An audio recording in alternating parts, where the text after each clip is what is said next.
Welcome back. The next step for us is to clear a stored procedure and take this select statement and put it into the CETA's statement within this stored procedure.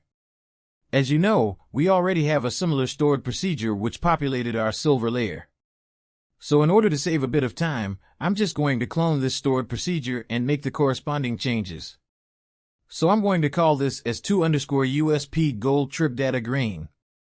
And let me quickly change the silver into gold. And within the stored procedure, as you know, be clear in the external table and put in a select statement. So again, for the external table, we can just change this simply to gold for the schema name. And the table name is going to be exactly the same. And also we are going to put the data into our gold folders. And now we need to change the select statement. So our select statement is going to be totally different. That's the select statement we built in the previous session. So let me quickly copy this select statement, and I'm going to put that in there. I'll take only the select after the where clause, because we already have the where clause here. And also we have a couple of other changes to make because we got a single quotes here. We need to quote them so that they are quoted again.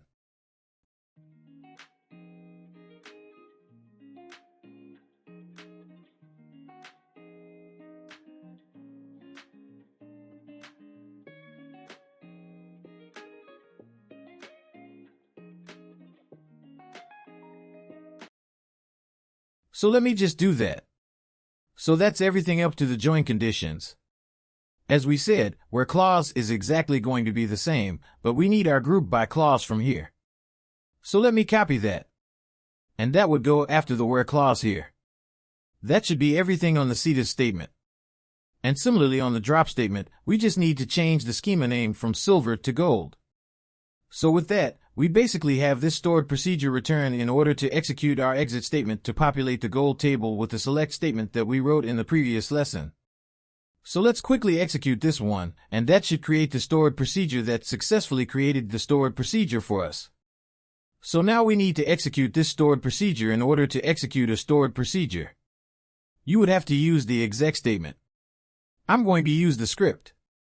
What I'm going to do is to comment this one out because we don't need that select statement anymore and do the exec statement. After this, I'm leaving the select statement because I'm going to make all of the scripts available for you within the course, and you will have that commented out if you wanted to use that.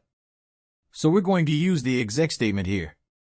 And as you know, we need to pass in the parameters which are the year of the month.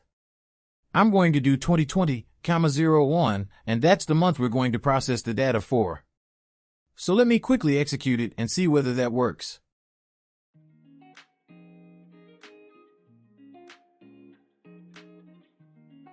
As you can see, I've got an error and the error says I've got an ambiguous column name year. That's because I didn't copy where clause which is already there and that didn't have the alias. So I'm just going to put the alias here and recompile this stored procedure again. So that's done. Let's come back and execute this one more time. And that error should go away now. And as you can see, the query has executed successfully. Let's go to the messages. And because we had the print statements to print our create statement and the drop statement, we've got them printed here as well. So as you can see here, it's constructed the CETA's statement with the gold trip data green _ 2020-01 as the table name and the select statements here as well.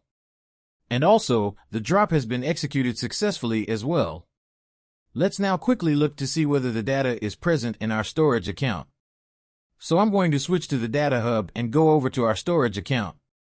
And as you can see, we now have a new folder called gold and we shoot up the trip data green underneath that with the year 2020 and 01. And we've got the Parquet file within that as well. So we got the data as we expect to see.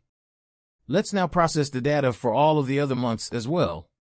So I'm going to just do exec for all of the other months. I'm going to execute the month we have it already executed. So I'm going to exclude the 01 and let me run this through.